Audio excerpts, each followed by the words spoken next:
लोकसभा में anti paper leak bill पास हो गया है। विपक्ष के हंगामे के बीच एंटी पेपर लीक बिल ये पास हुआ है। लोकसभा की कार्रवाई कल तक के लिए स्थगित हो गई है। तो लोकसभा में एंटी पेपर लीक बिल पास हो गया है। विपक्ष के लगातार हंगामे के बीच एंटी पेपर लीक बिल को पास किया गया है। ध्वनि मत से यह बिल पास हुआ है। तो लोकसभा में एंटी पेपर लीक बिल पास हो गया है, आपको बता दें, और ध्वनि मत से यह बिल पास किया गया है। विपक्ष के हंगामे के बीच यह बिल पास हो गया है और इसी के साथ लोकसभा की कार्रवाई कल तक के लिए स्थगित भी अब हो गई है। एंटी पेपर लीक बिल को लेकर चर्चा हुई, कल जोर शोर से चर्चा हुई, लंबा समय उसमें लगा चर्चा में, और चर्चा के बाद आज वोटिंग होनी थी। आज ये कहा जा रहा था कि कौन कौन इसके पक्ष में है, इसके बारे में बातचीत की जाएगी और इस पर वोटिंग होगी। फिलहाल ध्वनि मत से ये बिल पास हो चुका है। विपक्ष लगातार हंगामा कर रहा था और इस हंगामे के बीच ध्वनि मत से ये बिल पास हो गया है। तो एंटी पेपर लीक बिल पास हो गया है। 2024 का यह बिल है जिसमें संशोधन अब किया गया है। 2026 में यह संशोधन लागू किया जाएगा, यह बात कही गई है और बिल अब यह पास हो गया है ध्वनि मत से। तो कई सारे इसमें अमेंडमेंट किए गए हैं, कई सारी चीजें इसमें ऐड ऑन की गई हैं, जिससे जो नकल माफिया हैं उन पर फंदा कसेगा, उन पर लगाम लगाई जा सकेगी और कड़ी कार्रवाई उन पर होगी अगर इस तरह के किसी अपराध में कोई व्यक्ति संलिप्त पाया जाता है। विपक्ष के हंगामे के बीच anti paper leak bill pass हुआ है। विपक्ष लगातार हंगामा कर रहा था, कई सारी बातें उसमें निकलकर सामने आई। एक तरफ देखा जाए तो विपक्ष की भाषा को लेकर, उनकी भाषा शैली को लेकर भी सत्ता पक्ष की तरफ से टीका टिप्पणी की गई। यह भी कहा गया कि अमर्यादित भाषा का उपयोग किया जा रहा है। इन सभी पलटवार के बीच, वार पलटवार के बीच ध्वनि मत से यह बिल पास हो गया है। चर्चा के दौरान कई सारे मुद्दे थे जिनको लेकर सवाल उठाया गया सत्ता पक्ष की तरफ से कि ये संसदीय भाषा नहीं है, इन चीजों को न रखा जाए रिकॉर्ड में, रिकॉर्ड से हटाया जाए। तो वही विपक्ष पूरी तरह से सरकार पर हमलावर था और सरकार पर पूरी तरह से लगातार वार विपक्ष की तरफ से होता रहा। चर्चा के दौरान कई सारे मुद्दे थे जिन पर सत्ता पक्ष ने भी विपक्ष को घेरने की कोशिश की, लेकिन इन सभी घटनाक्रम के बीच आज ध्वनि मत से एंटी पेपर लीक बिल पास हो गया है लोकसभा में, और लोकसभा की कार्रवाई अब कल तक के लिए स्थगित कर दी गई है। विपक्ष लगातार हंगामा कर रहा था, जिसके बाद से कार्रवाई स्थगित करनी पड़ी। ज्यादा जानकारी के साथ हमारे सहयोगी राजीव तिवारी जुड़ गए हैं। राजीव जी, क्या रहा इस चर्चा में और किस तरह से हंगामा रहा, लगातार विपक्ष हंगामा करता रहा? बिल्कुल, देखिए, कल से ही देखा जाए तो विपक्ष लगातार हंगामा करता नजर आया। कल जो है करीब 9 घंटे चर्चा हुई पार्लियामेंट में, रात 11 बजे तक पार्लियामेंट चला, लेकिन विपक्ष लगातार हंगामा करता नजर आया। और आज जब 12 बजे से इस पर चर्चा की गई, राहुल गांधी जब बोल रहे थे तो देखिए उस दौरान भी राहुल गांधी से जो उम्मीद की जा रही थी उस तरह से उन्होंने अपना, कहा जा सकता है कि स्टेटमेंट, अपना बयान नहीं रखा। राहुल गांधी से सभी लोग उम्मीद कर रहे थे कि यह जो है एंटी पेपर लीक बिल है, इसमें जो प्राविधान रखा गया है, जो दंड की जो प्रक्रिया रखी गई है, उस पर वो चर्चा करेंगे, कुछ सुझाव देंगे या उसमें क्या कमी है उसकी आलोचना करेंगे। लेकिन सीधे तौर पर देखा जाए तो पूरा विपक्ष, चाहे वो कांग्रेस पार्टी के नेता सांसद हो या समाजवादी पार्टी के हो, ये सभी लोग जो है कहीं ना कहीं जो जंतर मंतर पे जो कांग्रेस जनता पार्टी का, या कहा जा सकता है पेपर लीक मामले में जो राहुल गांधी जो धरना दिए थे, उन तमाम मुद्दों को बड़ा मुद्दा बनाने के लिए कोशिश करते नजर आए। कल का देखिए, कल जिस तरह से प्रियंका गांधी ने सीधे जो टारगेट किया प्रधानमंत्री नरेंद्र मोदी को, प्रधानमंत्री नरेंद्र मोदी ने, चूंकि जो जेएनजी, जो प्रोटेस्टेंट थे, जो जेएनजी हैं, उनको जो है गुड फेथ में लेने के लिए, उनको भरोसा दिलाने के लिए खुद मोबाइल से वीडियो बना करके और इंस्टाग्राम पे उन्होंने अपलोड किया था। उसको उन्होंने जिस तरह से कटाक्ष किया कि प्रधानमंत्री जी एंगल बनाते हैं, दिल का एंगल सही नहीं है, या जिस तरह से कमेटी बनी है पेपर लीक मामले को कंट्रोल करने के लिए, परीक्षा सही तरीके से कराने के लिए, उसमें उन्होंने जिस तरह से एक टीका टिप्पणी किया और बिना नाम लिए कहा कि वो गौमूत्र के विशेषज्ञ हैं। ये तमाम ऐसी चीजें थी जिसको लेकर लगातार सत्ता पक्ष के लोग आलोचना करते नजर आए।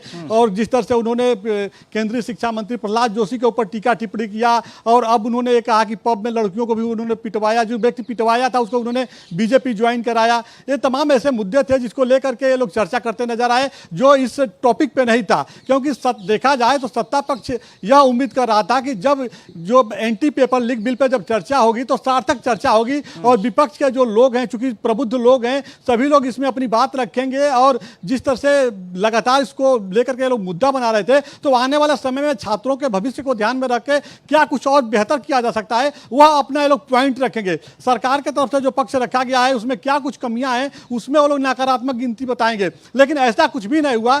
खुद किरण रिजिजू जो संसदीय कार्य मंत्री हैं वो ये कहते रहे कि जो बिल में जो प्राविधान है, जो दंड की प्रक्रिया है, जो शिक्षा माफियाओं पर नकेल कसने का प्राविधान है, उसके ऊपर विपक्ष का कोई भी सांसद चर्चा करने के लिए तैयार नहीं है। लाठीचार्ज क्यों हुआ, प्रोटेस्टर को क्यों हटाया गया, क्या तमाम ऐसी बातें की जा रही हैं जिसका चलिए बिल्कुल विपक्ष की अपनी बात है और सत्ता पक्ष कहीं ना कहीं ये कोशिश कर रहा है कि किसी भी तरह से चीजों को अपने पाले में लाया जाए और साफ तौर पर चर्चा के बाद बिल को पास करा लिया जाए। हालांकि ध्वनि मत से ये बिल पास हो चुका है। हमारी सहयोगी कोमल भी जुड़ गई हैं। कोमल जी, जिस तरह से विपक्ष की कार्यशैली है, विपक्ष का रवैया है, देखा जाए तो नीट पेपर लीक मामले को लेकर विपक्ष पूरी तरह से हमलावर था। अब सत्ता पक्ष की तरफ से जेपीएससी का मुद्दा लगातार वहां पर उठाया जा रहा है, इसको किस तरह से देखा जाए? देखिए, आप इसी बात को आज जिस तरीके से राहुल गांधी ने जब जो बयान दिया गृह मंत्री को लेकर के, उसके बाद किरण रिजिजू ने जब कहा कि अब सदन नहीं चलेगा, उसके बाद उन्होंने गृह मंत्री से भी मुलाकात की और गृह मंत्री ने भी कहा नहीं सदन को चलने दिया जाए। जो आपस में बात हुई उससे जानकारी मिल रही है, फिर वो स्पीकर के पास गए और बाद में फिर जो है सरकार ने माना कि नहीं, इस गतिरोध के चलते हुए जो है सरकार बिल को नहीं रुकने देगी, सरकार छात्रों के भविष्य को देखते हुए, और दोबारा से सदन शुरू हुआ।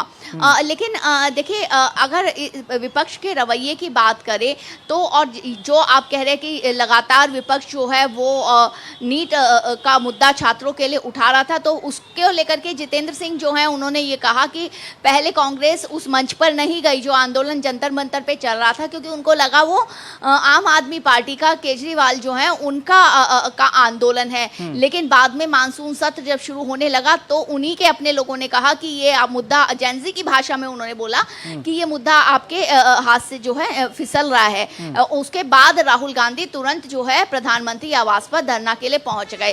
तो ये पूरी कहानी उन्होंने कहा कि मैं राहुल गांधी की एक कहानी सुनाता हूं, तो इस तरीके से उन्होंने ये बताया। देखिए, बात कहीं ना कहीं सही नजर आती है, क्योंकि छात्र आंदोलन चल रहा है लेकिन उसका राजनीतिकरण किस तरीके से और किया जाने लगा, क्योंकि अब जब संसद में जब सीजेपी की बात जब सरकार से हो गई, मान ली, उसके बाद ये दायित्व बनता था विपक्ष का कि आप सदन में उनसे के छात्रों के हित में जो बिल है उस पर जो है वो बहस करें। लेकिन उस बिल पर राजनीति होती हुई दिखाई दी साफ साफ, यानी कि चर्चा भटकती हुई दिखाई दी। बहरहाल लोकसभा से अब ये पास हो गया, अब राज्यसभा में देखना होगा क्या विपक्ष जो है वो इस चीज को समझ पाता है अभी, या फिर वहां पर भी यही हाल रहेगा। लेकिन सरकार की पूरी कोशिश रहेगी, जिस तरीके से आज विपक्ष नहीं मान रहा था, चर्चा की जगह हंगामा या जिस तरीके के बयान लगातार जारी रहा। हालांकि ध्वनि मत से ये बिल पास हो गया है। राजीव जी भी लगातार बने हुए हमारे साथ। राजीव जी, जिस तरह से विपक्ष हंगामा कर रहा था, कई सारी मांगे थी, कई सारी उसमें चीजों को ऐड ऑन करने की बात भी विपक्ष की तरफ से कही जा रही थी, और अब बिल पास हो गया है, अब राज्यसभा की बारी है। किस तरह से विपक्ष का प्लान?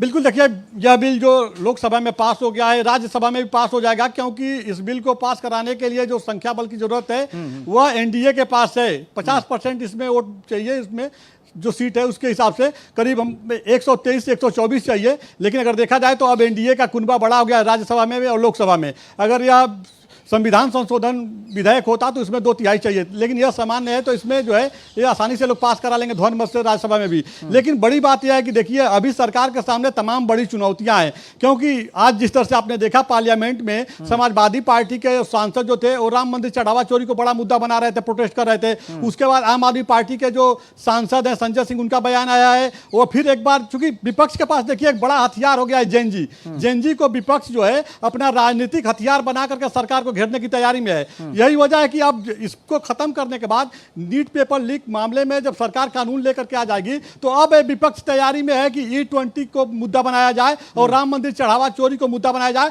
और इसके लिए पूरा विपक्ष जो है जेनजी को ही हथियार बनाने की तैयारी में है। अब सरकार इसको कैसे कंट्रोल करेगी, सरकार के पास क्या रोड मैप है, यह एक बहुत बड़ी बात है। फिलहाल कहा जा सकता है कि मानसून सत्र में सरकार के सामने एक के बाद एक विपक्ष दिक्कत पैदा करने की तैयारी में है। बिल्कुल, विपक्ष पैदा करने की तैयारी में है दिक्कत, लेकिन कहीं ना कहीं उन दिक्कतों से बहुत ज्यादा फर्क सरकार पर नहीं पड़ रहा है। देखा जाए तो ध्वनि मत से ये बिल पास हो गया। कोमल जी, जिस तरह से अब राज्यसभा की बारी है और राज्यसभा में भी जैसा कि राजीव जी बता रहे हैं कि जो संख्या है पास कराने के लिए, जो आंकड़ा होना चाहिए वो आंकड़ा एनडीए के पास मौजूद है, उनका कुनबा बड़ा हो गया है, कई सारे विभिन्न दलों से लोग टूट के इसमें शामिल हुए हैं। इसको अब किस तरह से देखा जाए और इसके पीछे विपक्ष की अब रणनीति क्या रहेगी? क्योंकि विपक्ष लगातार हंगामा कर रहा था और चर्चा की मांग कर रहा था और अमेंडमेंट की मांग भी इसमें कर रहा था, कुछ और बिंदुओं को जोड़ने की।